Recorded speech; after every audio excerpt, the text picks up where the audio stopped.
While we set up the stage, let me briefly introduce the two guests we're going to have tonight. Julian Ross is a researcher and writer based in Amsterdam. He holds a PhD on Japanese expanded cinema, curated programs on that subject, which amongst others were screened at Tate. He's also a film critic from time to time, and he's now a programmer for the Rotterdam International Film Festival. Julian, please join me on stage. Welcome. Our second guest will be Peaches. She's a multi-talented woman of many, many different fields and has been irritating labels ever since she started creating wonderful art. And thank you so much for joining us. Yeah, let's have a seat.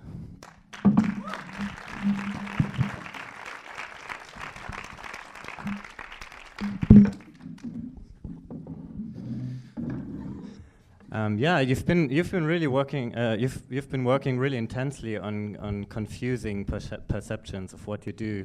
You've been working as a producer, as a DJ, as an actress, as a performer. There's a million labels out there of descriptions that try to approach the music you present. Electro clash, punk in different variations. I guess it needs a lot of humor to keep up that fight over all those years.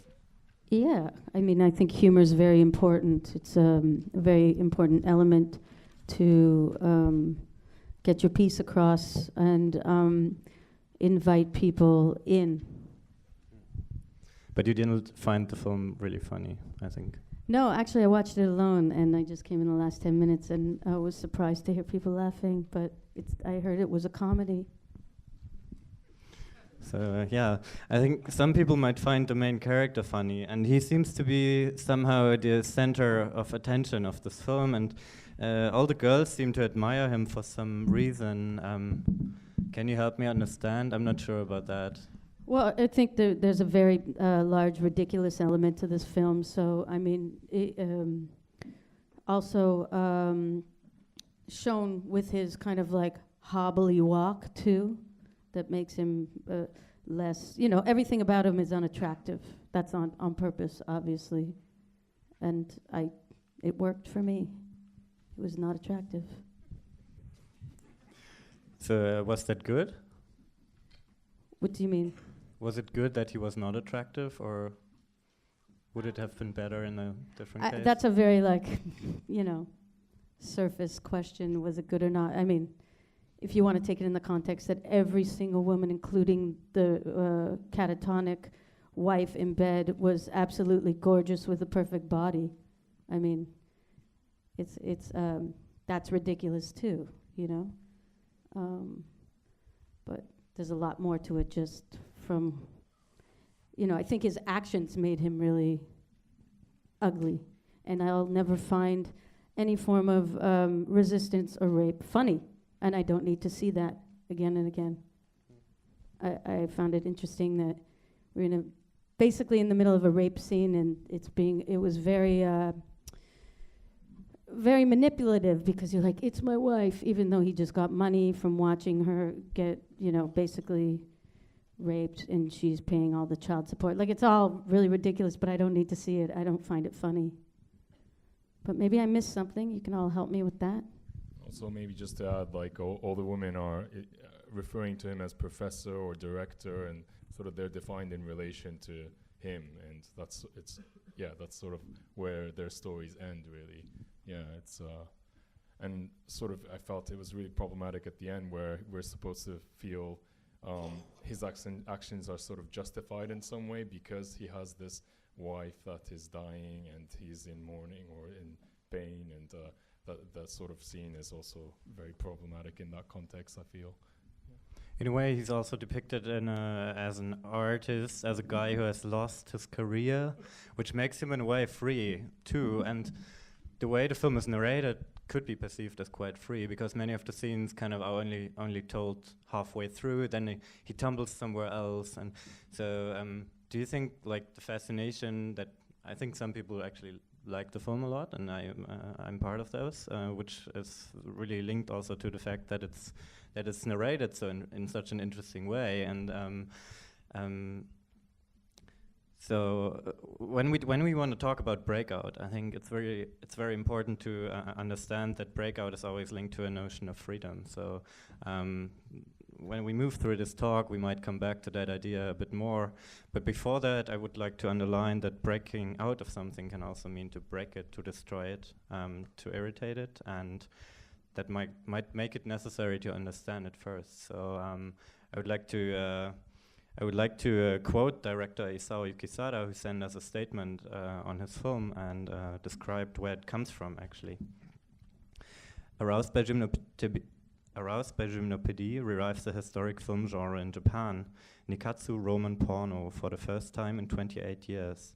The rules of Roman porno are shooting within 1 week, 1 sex scene every 10 minutes, extremely low budget.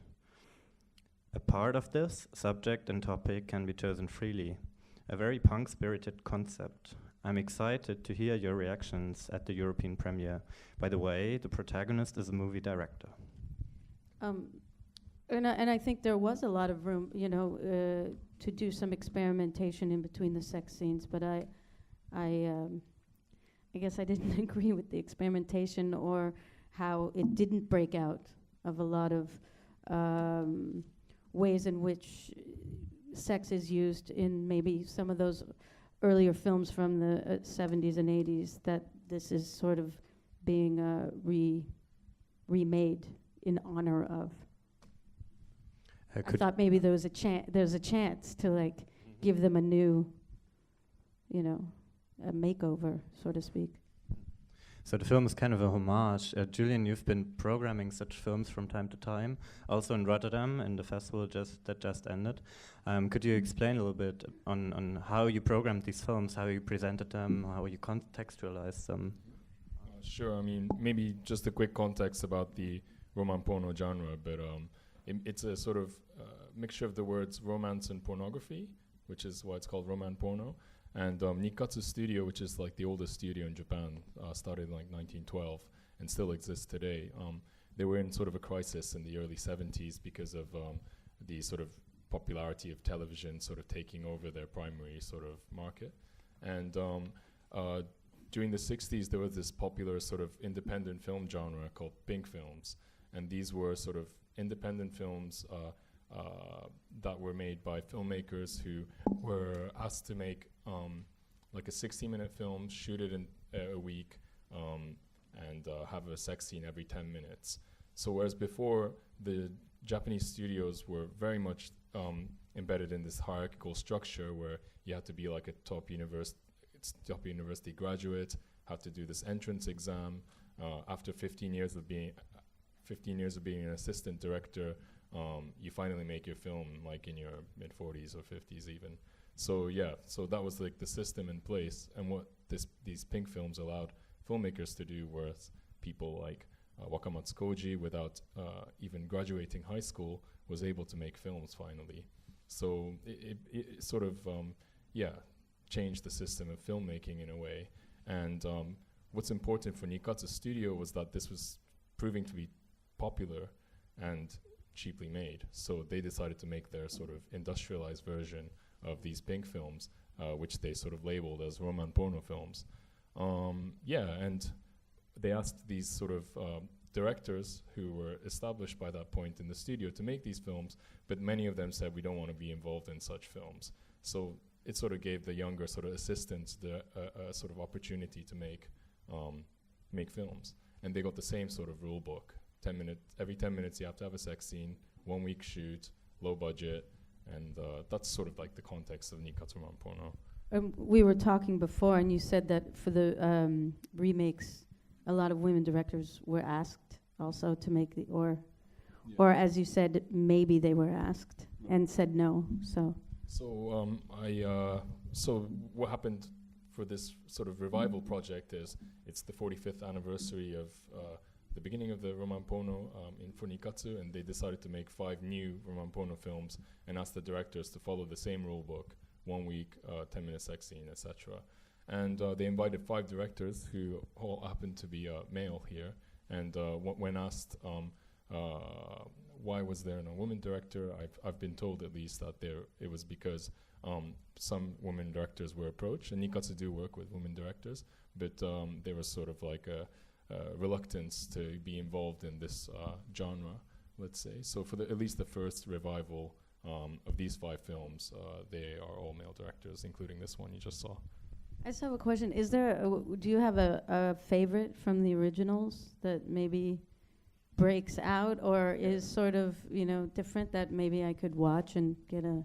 Yeah, I mean, it's also, so going back to Dennis's question, at Rotterdam this year we showed one of the other revival works called Dawn of the Felines, and we did a double bill with a sort of older title from 1972 called Night of the Felines, and the older title, Night of the Felines, is about like this bathhouse brothel, and it's from the perspective of the prostitutes who are all women, and their sort of daily lives in this bathhouse brothel is like the perspective of the film.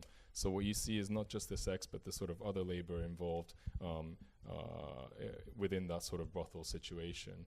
So it was a male director, and the sort of homage also is the Dawn of the Felines, the newer title, also is set in a sort of contemporary prostitution ring. So it's very different. When you put the two films together, you sort of made sort of aware of how prostitution as work has really changed in the last 40 years or so.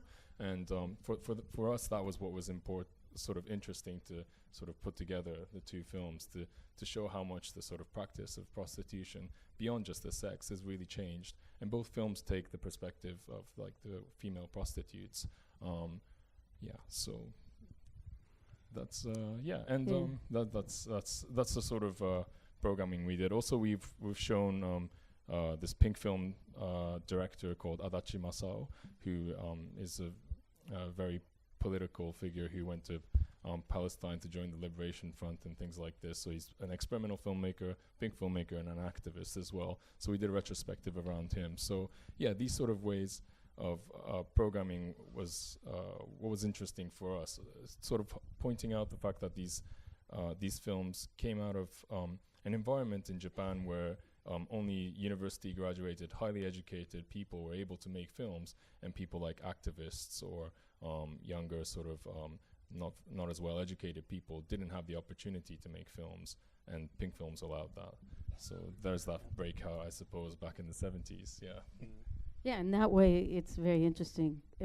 But I also, whatever I say is from a perspective of not having a very educated view on Japanese cinema, and it's, so take that with whatever I'm saying too.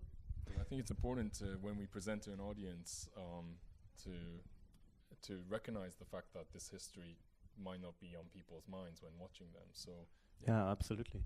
And in the case of the Roman Porno reboot, we could say that basically this was a labeling by a film studio, and in a way this film is also, we could say, a marketing tool to bring back the old films to the festival circuit. Would you agree on that?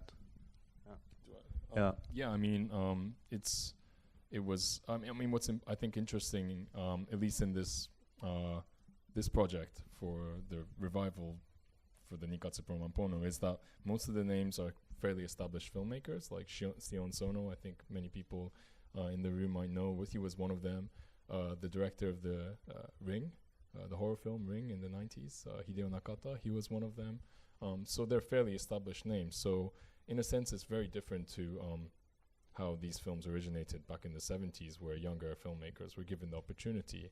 Whether or not Nikkatsu are planning to, use Roman Porno as a platform to sort of get younger filmmakers to make films, I don't know. But for this revival project, the Breakout isn't really as present, I feel. Pitches, you decided to label yourself as Peaches. Is that a label for you? It's basically an artist's name, right? Yes, it's an artist's name. Yes. I don't know how this fits in with this conversation, but I have something in mind. You have something going on. Momo in Japan. But no, I called myself Peaches from a Nina Simone song just because she was saying at the end of her song "For Women," not that I was undergoing any of the struggles that these 4 women were in the song, but just based on the pure passion of her saying Peaches, I wanted her to be singing it to me. So that's why I named myself Peaches.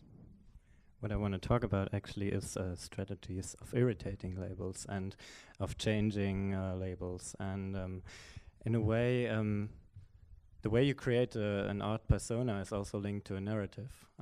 You, for example, did a stage play, which also became a film, which was kind of autobiographical in a way, at least influenced by your biography. So is that something that is very important for you, to like create a narrative that goes beyond a single work? But did it go beyond a single work? Because it was based on my own.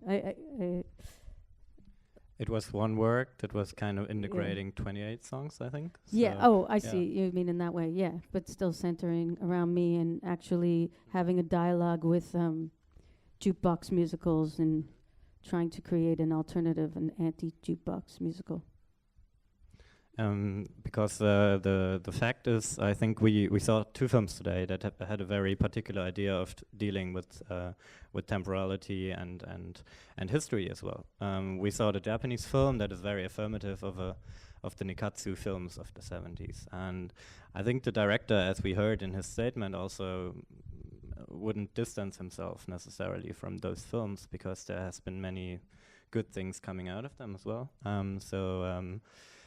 The thing I want to talk about as well is the short film we saw before, which has a very particular idea of dealing with family memory, because the images we saw in the film are basically family images of the director herself, which she agitated by putting color layers on them in a way. So how did you perceive that film, maybe both of you, the way it dealt with the memory? I mean, yeah, it's a really interesting double bill, I suppose, because, seemingly there's really not much in common, I feel. But, yeah, I mean, in the sense that they both deal with history, yes, it's the director is working with a personal archive, as I understand, of her family photos, and yeah, the relationship with the history is not as sort of, how do I put it? I mean, it's sort of working with it and playing with it. It seems much more playful and free than perhaps the Roman Porno film, which is sort of the sort of rulebook is set, and it's sort of a homage, a straight sort of tribute. You know, there seems to be something more complicated going on in terms of how she's working with the material. Yeah. Yeah, I mean, it's called Headless. You know, a headless appearance. So I feel like maybe just there's a sense of sort of erasing the past, or maybe changing the past. And in the other movie, it's more of a homage. How can we come closer to what was in the past? In your work, there's also a perspective on future, which both of the films, you might attack me for that, maybe you don't have. Did you feel... I won't attack you. All right. But did you feel maybe the Japanese film was outdated in a way? Out of date? Yeah, I did. But in that sense that it's a homage, and I understand why those films were made in the 70s, and I think I don't believe that great artworks has to be done by painstakingly being the assistant, blah blah blah. And it could in some situations. But I just feel like if it's a punk film, if it's breaking rules, it didn't. So. Yeah, I agree. I mean, I just feel like every situation that he encounters, I mean, it's a repetition even within the film itself. And there's the freedom that you describe in the narrative style. I didn't feel much because the role patterns are so set the whole time. And yeah, so for me, it was sort of predictable in a restrictive way rather than free, actually. I guess if there's something interesting, that it was like I've never seen a porn with so much pain, like not physical pain, but like mental anguish, you know. But it was very manipulative. Punk is in a way also a question of history. There's a certain tradition in punk as well, and you as an artist have a certain history. How did your relation to punk change throughout that time? I see punk beyond a sort of historical context. I just see it as a way of making sure that you don't constantly follow rules or get set in something. So it has a quality of reinvention as well to it, I guess. Definitely. Which I think is important for art in general. Yeah. Because I don't want it to repeat and repeat.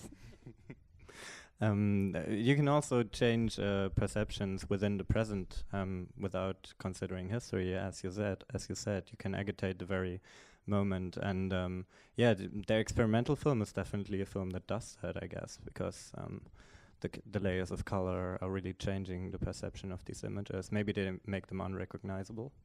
I see it also as more of a piece of moving art than I do as a film, but that's more of the style of experimental film anyway. So.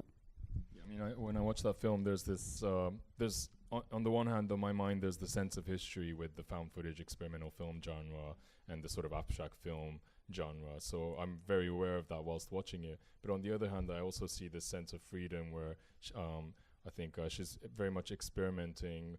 You see some sort of strobe scenes. It doesn't seem to be like controlled in a sort of, linear sense. It's just like playing with the material and seeing what happens with it. And yeah, in that sense, there's it's broken out perhaps more than the Japanese one. Yeah. But it's also using very also quite organic methods. You know, you could really use more like these kind of up to date. Like maybe this is the wrong terminology. Certain mappings or things to like create layers. So in a way, maybe that's lo-fi also, and in giving her more of a in touch with the history. And there's this, like when you paint like a frame, you're not completely in control of how it's going to look when it's projected, I guess. And there's that sort of, leaving things up to chance and experimenting that you see really happening in that film. Yeah. Within such a program, there's also like a present moment when you see the films encountering each other and you, obviously. So when, for example, when you program experimental films, what guides you in that, and maybe also in the context of Rotterdam, where you work in a team? So your question is what? How we program how you arrange programs in the way, like how you make films encounter each other, and Yeah, so in the festival I work in, Rotterdam Film Festival, I work in the short film section, and we show a lot of experimental films. We show around 160 titles, and I think 140 of those I think will be categorized, I suppose, as artist film or experimental film. So it's not so much like devoted to narrative and that you often find in sort of short fiction. But going back to like the sort of breakout thing, we tend not to try and sort of, reduce these films to terms like experimental film or artist film, because we feel it sort of alienates audiences, but also sort of, just reduces these works of art that we don't think, deserve that, really. We're trying to help them, and we're sort of categorizing them, labeling them, putting them in a box. And we have this sort of tension in the programming team, I suppose, where on the one hand we want to reach an audience who are dedicated to this sort of cinema, and we want to tell them this is the sort of cinema you'll see. But on the other hand, we sort of try to,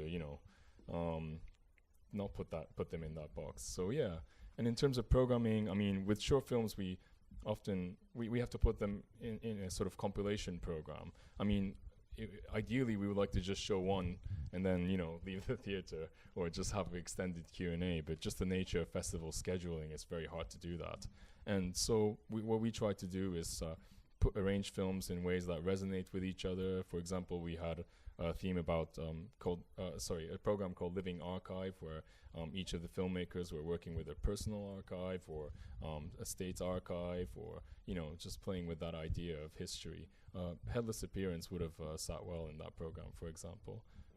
Yeah, so it's sometimes themes, sometimes more sort of visual, or how do I put it? Yeah, visceral. Yeah. So there's not really words to describe why we put them together, but we've put a lot of thought in. Yeah, so that's sort of how we work. A term that really resonated with me in terms of experimental film was always like explicitness in a way. And with this film, it resonates in a very interesting way as well. Compared to your work, Peaches, for example, this film is very tame, I think. Your lyrics are much more direct in a way. So when you saw the film, did that level of how much it did not show influence you very strongly in how you read it? I thought it was very direct, actually. I mean, I didn't see an actual penetration. Is that what you mean? Like, I mean, my work doesn't do that either.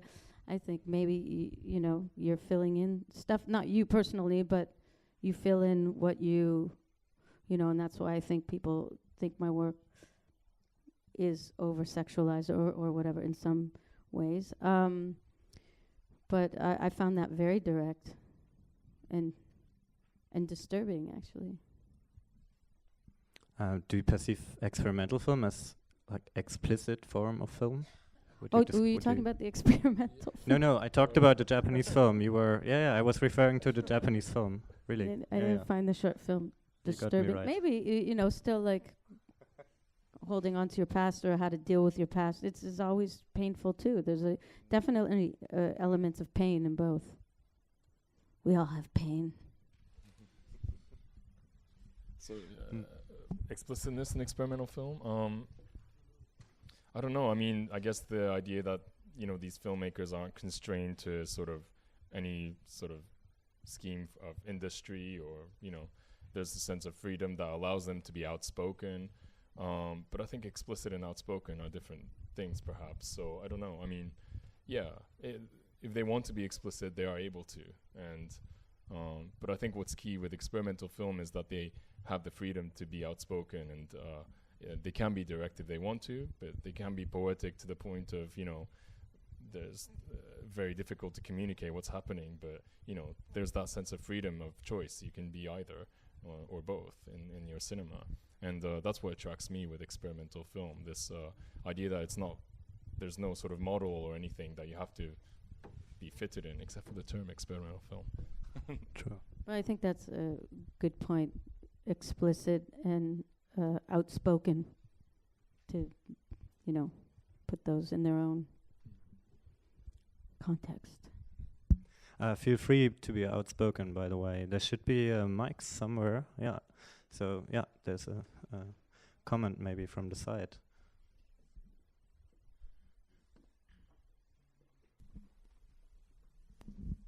Hi. So Hi. I was aroused reading the title of this movie in your program this year. I'm a Erik Satie fan. I think I listened to the Gymnopedies so many times during film school. I ended up lending the name of the composer to my daughter. And I was really hoping that the film will play with the music in an interesting way, pay tribute to the composer, or use the music in a contrapuntal way where it converses with the film a little bit more. And it just ended up being a very cheesy soundtrack to the love scenes. So absolutely no breakout there whatsoever. My question is actually to Julian, and it's about the title of Roman porno films in general. Are they usually closer to the titles of porn films, or are they pretentious and slightly elitist as this one? Thanks for your question. I guess I'll start with a little bit talking about Erik Satie as well, because I similarly associate Erik Satie with this sort of avant-garde movement, and of course his collaborations with people like Picasso and Picabia, and and there's this, we've just talked a little bit about punk, but avant-garde art of the early 20th century is very punk in many ways, proto-punk, I suppose. And I agree that the use of the composition is rather straight, and it's something that you often find in Japanese films. Actually, I always, in my programming, are aware of when Japanese films start using piano, particularly classic compositions. I'm like immediately switched off there, you know. So it happens a lot in Japanese cinema, and unfortunately here too. And going back to your question about Roman Porno titles, actually, I don't believe it's the ones I've seen, at least. They're much more sort of lighthearted, comedic. They're just quickly made cheap things, you know. So the scripts are also made really quickly, like within a week, and then the next week you shoot it, and later in the month you released. I mean, depending on the director, there's a lot of pretension. Some of Wakamatsu Koji and Adachi Masao's films, pink filmmakers, they're very political, very within the sort of format of the pink film, very political films. But some criticize them for being pretentious, you know. But Roman Porno, my impression at least, is that it's much more lighthearted. It's safer. It's a bit more sort of bit of a raunchy sort of fun. That's the sort of impression that people have of the historical Roman Porno titles, at least. So yeah. I'm not sure how much time you have, so feel free. I have a question. Do you know the time? Yeah, in a way, would you say that experimental film is also linked to a certain anarchism in terms of when you program them? I think it's possible to arrange them very freely. Yeah, I mean, yeah, like I said, it's outspoken cinema. But I mean, I was quite struck, I guess, by the programming tonight, where this experimental short film was presented with a Roman Porno title. That's quite anarchistic, I suppose. Because I'm always aware with experimental film programming, you know, often you see this similar names or similar styles presented, and although, you know, we hope that experimental film is able to always transcend itself and, you know, find new ways of exploring cinema. Actually, the reality of it is quite a lot of it is sort of embedded in a tradition of experimental film. It's paying little homages within itself as well. So I mean, in that sense, I was quite struck by tonight's programming. It's something that I would have never thought of, really. And as somebody dealing with, you know, Japanese feature films, but also experimental films, like putting them together in tonight's way is something was interesting for me to walk into the cinema. I'm sorry, I'm going to have to drop the mic and go, but thank you. Breakout is inevitable. I got to break out, so have a good night. Thank you. Thanks for being with us.